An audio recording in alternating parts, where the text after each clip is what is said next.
श्री स्वामी समर्थ. जय जय स्वामी समर्थ. माझ्या स्वामी कृपा चॅनलमध्ये सर्वांना नमस्कार. स्वामी महाराजांच्या कृपेने तुमच्या सर्व चांगल्या इच्छा पूर्ण होत ही स्वामी महाराजांच्या चरणी प्रार्थना करते आणि आजच्या या नवीन व्हिडिओला सुरुवात करते. उद्या आहे गुरुवार आणि उद्या गुरु पुष्यामृत योग देखील आहे. जेव्हा गुरुवारी पुष्य नक्षत्र येतं तेव्हा गुरु पुष्यामृत योग तयार होतो. तर या दिवशी महिलांना पडलेला प्रश्न, या दिवशी महिलांनी केस धुवावेत का, त्याचबरोबर गुरुवार आहे तर फरशी पुसावी का, असे प्रश्न अनेक महिलांना पडलेला आहे. त्याचबरोबर या दिवशी हळदीचे काही उपाय आहेत ते आवर्जून महिलांनी करायचे आहेत, जेणेकरून घराची कायम भरभराट होणार आहे. माता लक्ष्मी घरात अखंड वास करेल. तर काय उपाय करायचे आहे याची संपूर्ण माहिती तुम्हाला या व्हिडिओत मी सांगणार आहे. ती जाणून घेण्याआधी तुम्ही माझ्या चॅनलवर नवीन असाल तर सबस्क्राईब नक्की करा. तर आधी सांगितल्याप्रमाणे उद्या आहे गुरु पुष्यामृत योग. हा दिवस खूप महत्त्वाचा आणि खास मानला जातो. तर उद्या गुरु पुष्यामृत योग हा या वर्षातील शेवटचा गुरु पुष्यामृत योग आहे. हा योग वारंवार येत नाही, म्हणून या दिवशी माता लक्ष्मी त्याचबरोबर श्रीहरी विष्णूंची पूजा केली जाते, सेवा केली जाते. त्याचबरोबर या दिवशी लक्ष्मी प्राप्तीसाठी, लक्ष्मीला प्रसन्न करून घेण्यासाठी महिलांनी हे हळदीचे उपाय जे आहेत ते आवर्जून करावे. त्याचबरोबर गुरुवार आहे तर महिलांना पडलेला प्रश्न, या दिवशी केस धुवावेत का.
समोर शुद्ध गाईचा तुपाचा दिवा आवर्जून लावा. तुळशीला कच्चे दूध अर्पण तुम्ही करू शकता. त्याचबरोबर तुळशी समोरच्या बघा एक दिवा आवर्जून लावायचा आहे. तुम्ही पंती लावू शकता किंवा निरांजन लावू शकता. त्याचबरोबर तुळशी समोरच्या दिव्यात तुम्हाला एक अखंड लवंग, चिमूटभर हळद आणि एक विलची टाकून हा दिवा आवर्जून लावा. किंवा अगदी बघा काहीच हे शक्य नसेल तर अगदी चिमूटभर हळद टाकली तरी चालणार आहे. तुपाचा दिवा लावायचा आहे आणि त्यामध्ये चिमूटभर हळद लावून हळद टाकायची आहे आणि त्यानंतर हा दिवा प्रज्वलित करायचा आहे. त्याचबरोबर घरातील देवघरासमोर बघा तुम्ही पंती लावू शकता किंवा कणकेचा दिवा तयार करून तो दिवा शुद्ध गाईचा तूप टाकून त्यामध्ये देखील एक लवंग, चिमूटभर हळद आणि एक वेलची टाकून हा दिवा प्रज्वलित करावा. या आणि माता लक्ष्मीच्या सेवा करा. बघा खूप अनुभव येतो, खूप प्रसन्न, त्याचबरोबर माता लक्ष्मीची कृपाही होत असते. त्यातल्या त्यात बघा तुम्ही कमलात्मक मंत्राचा जास्तीत जास्त मंत्राचा जप करू शकता. तुम्ही 108 वेळा करू शकता. त्यानंतर कनकधारा स्तोत्र जे आहे ते तुम्ही या दिवशी पठण करू शकता.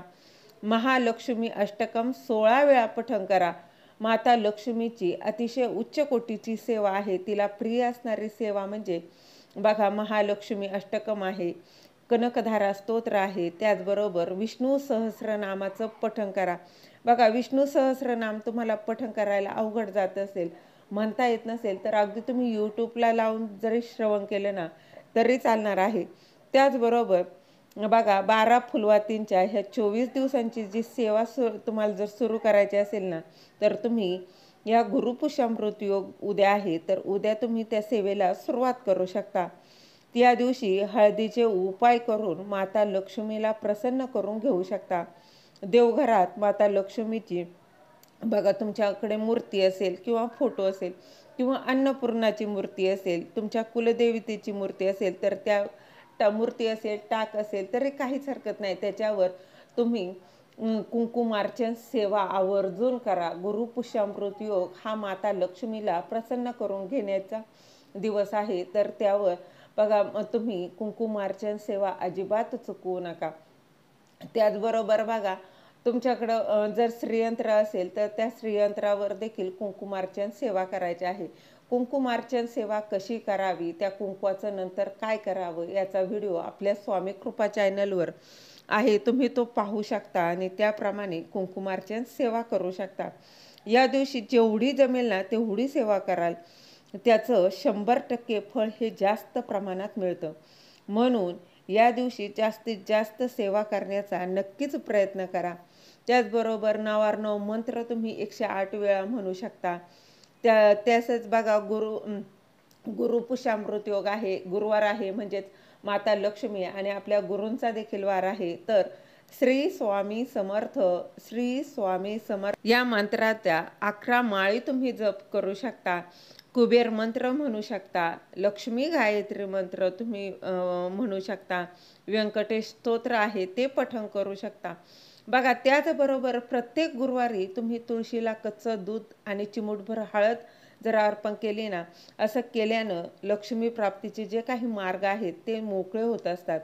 हळद अर्पण करू शकता. आणि त्याचबरोबर या दिवशी बघा आपलं किचन जे आहे, किचनची जी शेगडी आहे त्या शेगडीची देखील पूजा करायची आहे. त्या शेगडीवर कुंकू आणि हळद मिक्स करून स्वस्तिक काढून तिची पूजा करू शकता. यामुळं माता लक्ष्मी आणि भगवान विष्णू यांचा कृपा आशीर्वाद हा प्राप्त होणार आहे. घराची भरभराट देखील होणार आहे. घरात कशाचीच कमतरता राहणार नाही. गुरुपुष्यामृत योगावर ही सेवा आवर्जून करा. त्याचबरोबर बघा महिलांनो, हळदीचे हे उपाय नक्की करा. तुमच्या ज्या काही समस्या आहेत, काही अडचणी आहेत, मग त्या आर्थिक असो, धनप्राप्तीच्या असो, तर त्या सर्व काही दूर होऊन अखंड लक्ष्मी तुमच्या घरात नांदणार आहे. अनुभव नक्की येतो.